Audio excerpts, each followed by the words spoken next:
इसमें log की कैसे, जैसे हमें इंटीग्रेशन करना है square root of x square plus 1 log m minus, अब देखो ये 2 प्रॉब्लम करेगा, तो log की प्रॉपर्टी जो मल्टीप्लाई वाला टर्म होता है वो पावर में चला जाता है, तो ये कितना आएगा log ब्रैकेट में x square plus 1 minus log x square, यही तो आएगा, चेक करो, अपॉन एक्स की पावर 4 और ये dx।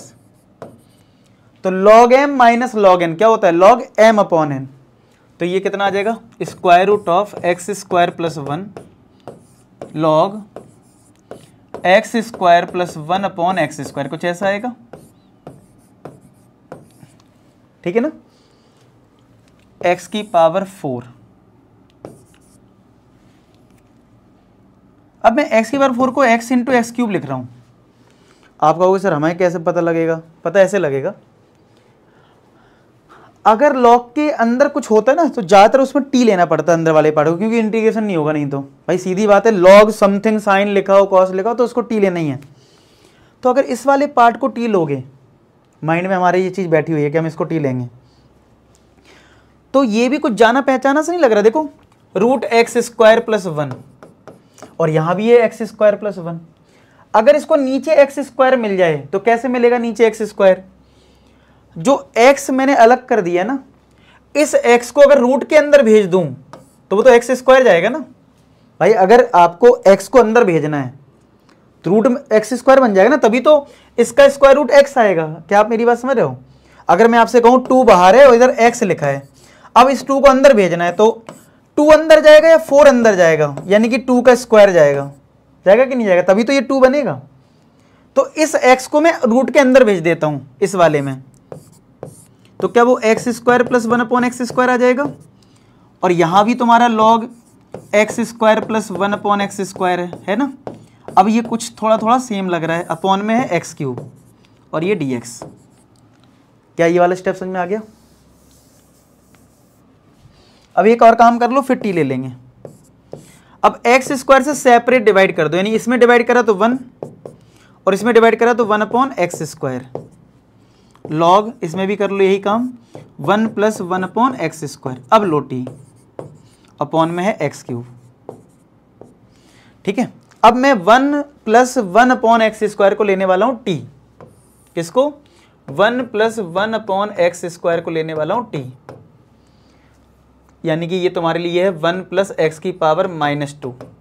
अब करो तो डिफरेंशिएट, तो D T by D x, 1 का तो 0 हो गया, एक्स की पावर n का होगा एक्स की पावर n, एक्स की पावर n माइनस 1, तो यानी माइनस का 2 upon x cube D T by D x. तो dx कितना आ जाएगा, अगर dx की बात करूं तो x के ऊपर पहुंचा, -2 डिवाइड में गया और ये dt, चलो पुट कर दो इसमें, तो ये तो टर्म हो गया रूट t क्योंकि t ले रखा है, ये हो गया log t, और dx की जो वैल्यू है वो ये है एक्स क्यूब अपॉन -2 dt, और नीचे एक एक्स क्यूब है, ध्यान से देखो, तो ये एक्स क्यूब कट गया। अब ये जो -2 इसको बाहर भेज दो, ये जो -2 ना इसको बाहर भेज दो, तो 1 अपॉन -2 आ गया बाहर। अब आपको रूट टी और log t का करना है इंटीग्रेशन, तो आइलेट के अकॉर्डिंग log पहले आता है एलजेब्रा बाद में, तो रूट टी तो एलजेब्रा है, तो हमें log t को पहले लिखना पड़ेगा और रूट टी को बाद में, और बाई पार्ट अब लगा दो और फिर वैल्यू सब्स्टिट्यूट कर दो, ठीक है। तो चलो बाई पार्ट लगाते हैं यहाँ पे, तो -1/2 तो बाहर है, ब्रैकेट लगा लो, log t पहले बाहर आएगा, इंटीग्रेशन होगा रूट टी का dt, ठीक है, फिर माइनस डिफरेंशिएशन होगा किसका log t का, इंटीग्रेशन होगा रूट टी dt का, और इस पूरे का इंटीग्रेशन और ब्रैकेट क्लोज, तो -1/2 log t into root T का कंडीशन क्या होगा, रूट टी का मतलब है टी की पावर 1/2, तो टी की पावर 1/2 कंडीशन क्या हो जाएगा, टी की power 3/2 upon 3/2 minus integration log T का 1/t डिफरेंशिएशन, और रूट टी का इंटीग्रेशन जो इधर आया टी की पावर 3/2 अपॉन 3/2 dt।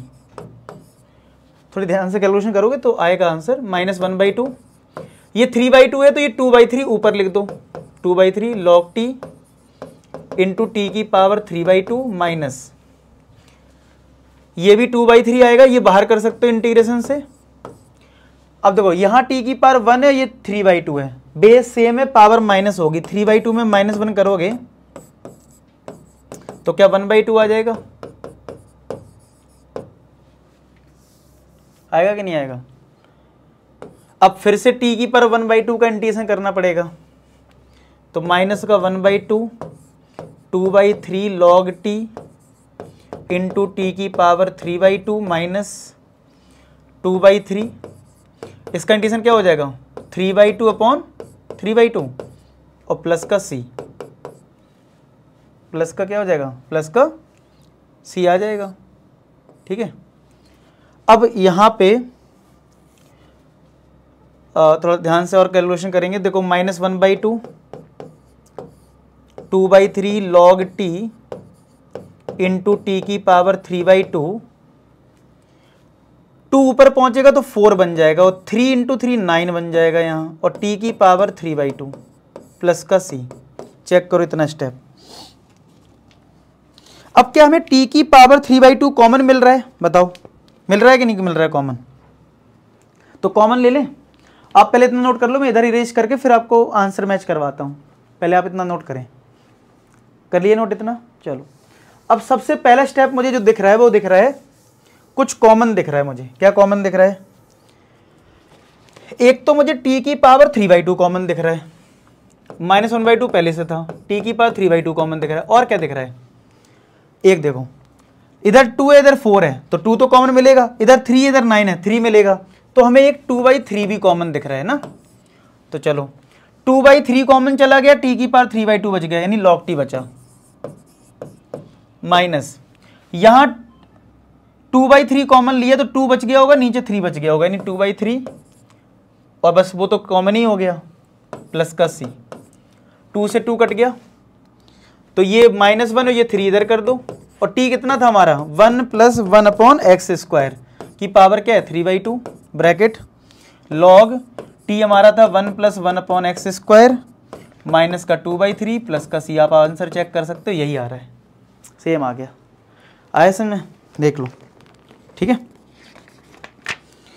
तो अब रिमेनिंग जो क्वेश्चंस हैं, ठीक है, देखते हैं कि 1 या 2 लेक्चर मैक्सिमम में हो जाएगा, मतलब 24 हमें करना है नेक्स्ट में, 40 क्वेश्चंस हैं, तो 1 या मैक्सिमम 2। ठीक है, वो क्वेश्चन डिपेंड करता है, कभी कभी 5 ही क्वेश्चन में बहुत टाइम लग जाता है, कभी कभी 10 क्वेश्चन हो जाते हैं एक लेक्चर में, तो डिपेंड करता है, वो देखेंगे कैसे क्वेश्चन हैं। तो 1 या 2 लेक्चर में कंप्लीट हो जाएगा, और मैं कोशिश कर रहा हूँ आपका सिलेबस जो है वो जल्द से जल्द 9 चैप्टर्स तक, काफ़ी कुछ बच्चों का आ रहा है तो उनका भी हो जाए, कुछ का तो 8 चैप्टर्स तक ही आ रहा है, 7 तक ही आ रहा है, तो 8 चैप्टर तो आप मान लो 15 तारीख से पहले पहले आराम से हो जाएगा। ठीक है, 15 तो मैंने ज़्यादा बोल दिया, और पहले हो जाएगा, तो वो लोग तो फ्री हो गए, लेकिन अगर 9th आ रहा है मैं कोशिश करूँगा जल्द से जल्द करने का। ठीक है, चलो मिलते हैं नेक्स्ट वीडियो में, तब तक अपना ख्याल रखें, पढ़ाई करते रहें। लास्ट में एक ही बात बोलूँगा कि आप सभी सफल हों। धन्यवाद।